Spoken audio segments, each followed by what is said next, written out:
everyone, and welcome back to the Today's Show Detroit. I am Zach Damon, joined by the one and only Alex Gossage, the Executive Director of the Ann Arbor, Livingston, and Monroe Centers for Independent Living. Welcome, Alex. How are you? Hey, good, Zach. Thanks for having me.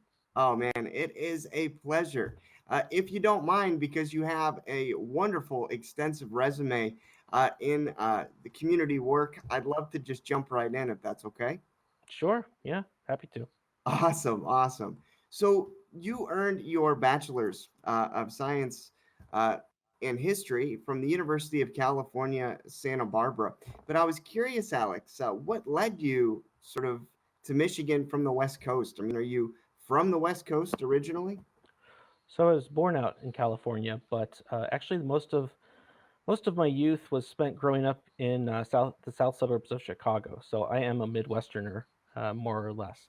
And I think I found after I was done with college that I wanted to move back to the Midwest. It was more my speed. The people were more my people. And at that time, my folks no longer lived in Chicago. They actually lived out in Ann Arbor. And so I kind of moved back this way to be closer to some family. And that was kind of it. I've just been here ever since. I love Ann Arbor. I love Michigan. And I'm happy to be here. Oh, and we're happy to have you, Alex. And of course, speaking of Ann Arbor, I mean, you first joined the Ann Arbor CIL in 2004 as a volunteer, then with AmeriCorps Vista, and you were providing research for new grant programs. But then you became a full time employee in 2006, and then since served in progressive roles therein and just doing great work. And of course, in August 2015, you became the associate director for the Ann Arbor Center for Independent Living and then became interim executive director in 2017.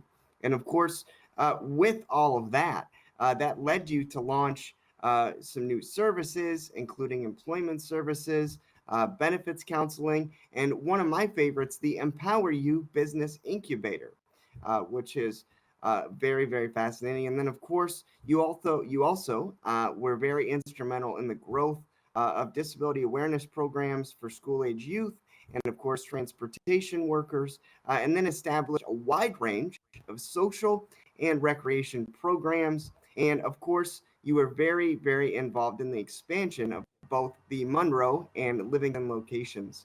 So a lot there, but I wanted to know from you, Alex, when did you first realize that you had a strong passion for development, implementation, and sort of the supervision of disability awareness programs? Of those programs specifically, I think as a person with a disability myself, I have spina bifida. Um, I, I think I recognized growing up in the 80s and the 90s as a kid that those sorts of opportunities weren't happening. It was me kind of doing these things by myself, uh, probably not doing them very well, and I do think creating awareness, creating education, really does allow all kids, all youth, disabilities or not, to not only just I think become better people, but also become people that are more willing to include everybody within their friendship circles, in their other social circles and activities and things of that nature, which is absolutely vital to their growth. Absolutely. And I mean, you touched on an interesting point. So I just wanted to ask about this too. But you talked about how, generally you were the only one sort of taking active steps early on. Do you think, in your opinion, do you think a lot of individuals face that challenge? They're sort of the only one kind of, advocating or trying to get some resources. I think it can depend. I wish when I was younger I had, and I probably wouldn't have liked it, but I think when I was younger and when I was a teenager, I probably really could have benefited from an organization like the Center for Independent Living or other disability rights and disability advocacy organizations that help to create that community and that feeling of empowerment and acceptance of disability. And I didn't have that, I think, growing up for a long, long time and fought against it. And just having been at the center for the first few years, I remember the changes that it was making in how I felt about myself, and really how I saw the community around me. Absolutely, and you bring up a good point too of just how the community around us can change and evolve. And you currently are, again, the executive director of the Ann Arbor, Livingston, and Monroe Centers for Independent Living.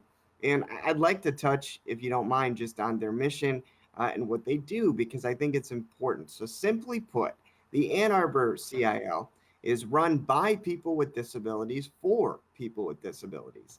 And of course, the CIL, uh, you provide uh, what people would like for sort of a positive life, and what we feel would be, making things possible for people with disabilities. And of course, since 1976, you have worked hand in hand with others to help others live the life that they want to live. And of course, at the Ann Arbor Center for Independent Living, their mission is to, quote, empower the lives of people with disabilities and advocate for a more inclusive community for all, unquote. And of course, in addition to providing individualized access, community advocacy, and of course, group workshops for the self improvement, you are also a dynamic community enrichment and recreation center filled with events and activities to help others connect with people and, of course, their passions. But I wanted to know, because there's a lot there, Alex, but to you personally, why is this mission important? Well, to me personally, again, I am a person with a disability. The independent living movement was founded by people with disabilities for people with disabilities. That peer component was absolutely vital to the independent living movement's growth early on in their development.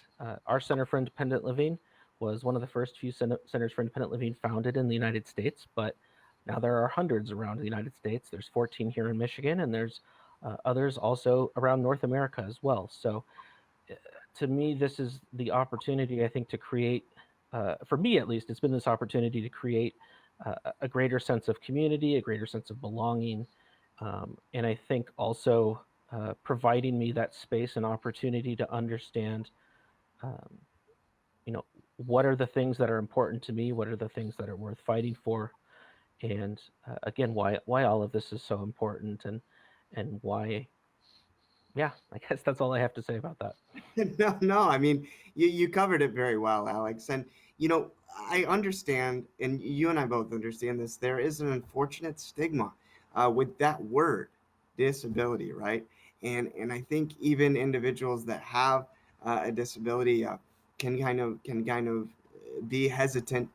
So for all the young people out there that have disabilities that are looking for that home away from home, that community, but they're hesitant to join a center or get involved with the center, or just come and see what it's about and visit and see the activities, or get involved. What do you have to say to them? Why should they do it? I think it's important to find each and every opportunity and utilize each and every opportunity that you can to be proud of yourself, to be proud of who you are, to recognize that yes, your disability is a part of who you are, and that's not a bad thing. That's a good thing in so many different ways. Um,